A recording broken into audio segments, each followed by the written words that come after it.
Hari Koperasi peringkat sekolah, khususnya Raja Perempuan Takyah ini. Dan kenapa sambutan Hari Koperasi ini penting? Dia penting kerana koperasi merupakan salah satu entiti khususnya di peringkat sekolah.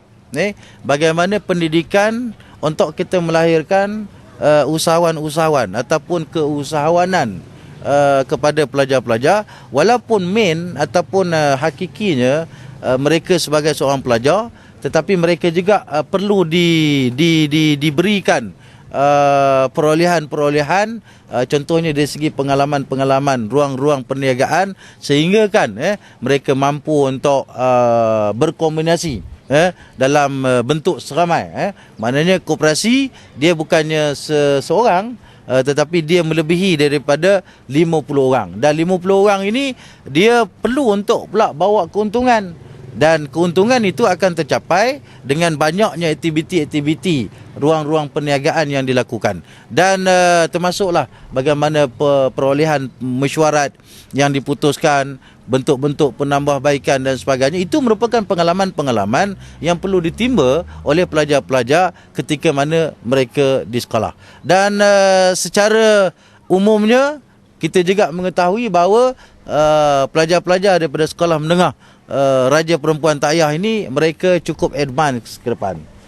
Mereka punya potensi yang cukup banyak sehingga mereka boleh mewakili negeri, negara dan juga mewakili negara ke peringkat antarabangsa dari segi sudut sains dan sebagainya. Dan termasuklah juga ruang-ruang perniagaan khususnya di peringkat koperasi ini. Dan alhamdulillah kerajaan melalui SKM kita dah bagi peruntukan sebanyak 50,000 untuk supaya koperasi ini akan terus berkembang. Dan alhamdulillah keuntungan semasa bagi koperasi sekolah menengah Raja Perempuan Takyah pada tahun 2014 sebanyak RM115,000, dan mereka mampu untuk membayar dividen kepada keseluruhan ahli-ahli koperasi melebihi kepada 700 orang sebanyak 25%. Jadi ini merupakan kehebatan-kehebatan dalam bentuk koperasi yang berasaskan kepada prinsip satu untuk semua dan semuanya dapat dirasa. Dan apabila mereka berbelanja di koperasi ini,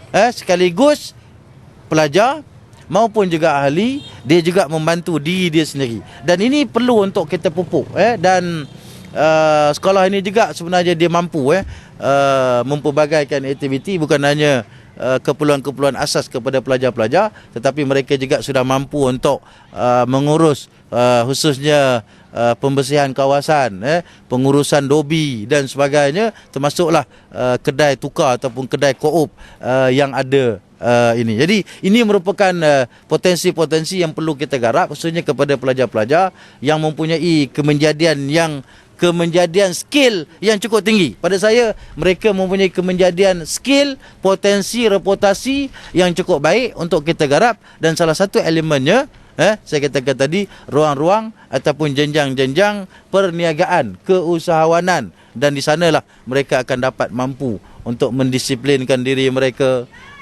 betapa perlu menghargai dan pada masa yang sama menggunakan konsep koperasi. Kita bantu koperasi, kita beli barang koperasi, maksudnya kita bantu diri kita, satu untuk semua.